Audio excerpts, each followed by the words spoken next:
everyone, how are you all doing today? I hope everything is well with you and your families. If you're new to my channel, welcome. My name is Nancy. It's graduation season, guys. So congratulations to all graduates out there.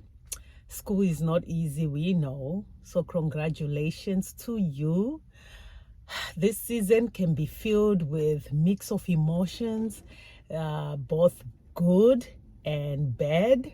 If you know, you know. So today I just want to encourage those parents who were expecting their child to graduate. You were expecting to celebrate your child's graduation, only to be disappointed with, it can be any reason, but mainly because they chose to drop out. I want to encourage you today. Our own child dropped out of college only 2 semesters away from graduation. So if I tell you, I understand the surprise you might have felt when they told you they dropped out, or the disappointment, or the hurt, the anger, the betrayal, and the shock. I understand. And if you are struggling with the why did they do that? Why did they do this to us? Why us? Why him or why her? I pray for peace to intervene quickly in your mind, because you might not get the answer that you are seeking. I pray that God give you guidance on how to move forward, how to forgive them, and how to recover quickly. One challenge you might face is sharing your disappointment with your family and friends.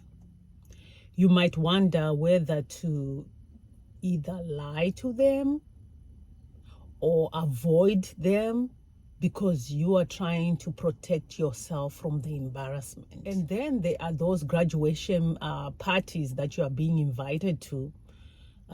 You see their friends graduating. They are inviting you to their graduation, or families inviting you, or friends are inviting you to their children's graduation parties. Do you go? When you go, it hurts. You don't know whether to celebrate them, whether to cry, whether to be angry. You are just there numb, just crying inside. And how do you handle the relationship after the fact? Do you just let go? Do you surrender? Do you try to understand the situation? How do you handle it? How can you handle it? That's the question. You might blame yourself for the whole situation. You might be very angry, upset, bitter. You might be numb. You might carry the shame for them. And you can also lose sleep. Your pillow will soak all your sadness. It becomes your safe place where you cry in the middle of the night, trying to figure out why, where did I go wrong? Why my child? Why did they do that? So you are presented with these emotions where you have a choice either to continue in these emotions or to let go and just ask God to help you. They say it takes a village to raise a child. What if you didn't have a village? In my case, even though I had many family and friends around me, it never felt like a village, especially if you are even in a foreign country. The daycare, the school, the after-school programs, the TV, internet, what else? Games become the village that raises your kid. So it's only after you go through the valley where you realize that you don't have that much of a village, really. For me, actually, that's when I realized that I didn't have a village. Yes, it might take a village to raise a child for some people. For me, it didn't take a village. I just realized it after that I didn't have a village. I thought I had a village, but it was just a thing for the thing, but there was no a village. So I'm here to encourage you to keep your head up, because you likely did your best for your child. Whether it was focusing on their well-being or focusing on their education, you did your best. Maybe you were too pushy, or maybe you were not too pushy. I was too pushy. I realized my mistakes, but it was all because of good intention. So you probably did your absolutely best given the situation that you were in, or the situation you were in. So whatever the case it may be, they already dropped out. There's nothing we can do about that.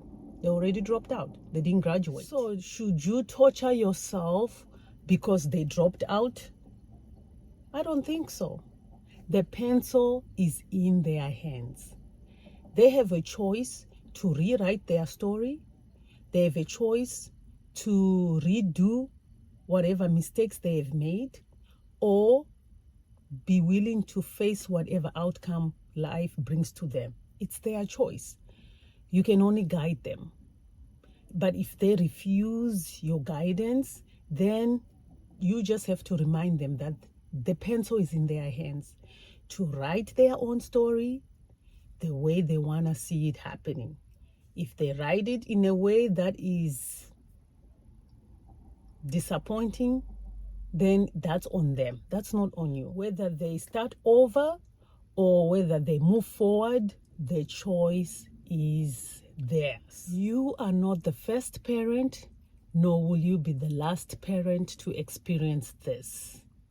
I have learned that it's so much easy to lean on our own strength, to do things in our own strength, control this, control that, do this, do that, than it is to just surrender and trust God.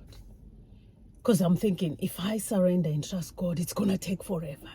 So God, let me help you do your job. Let me do things this way. And then what happens? It backfires on us, or it doesn't go our way. It doesn't go as planned, because it wasn't our work to do in the first place. So parents, allow the Holy Spirit to help you to surrender to God. Let Him do the work for you. All is not lost. Trust Him. Pray for your child. Let God guide them. Let God order their steps, for they are the righteousness of God. Keep proclaiming that they are the righteousness of God no matter what, and just watch God work. It's okay. All is well. This is all I have for you today, guys. Thank you for watching. You have a blessed week, and I will see you in my next video. Thank you for watching. Bye.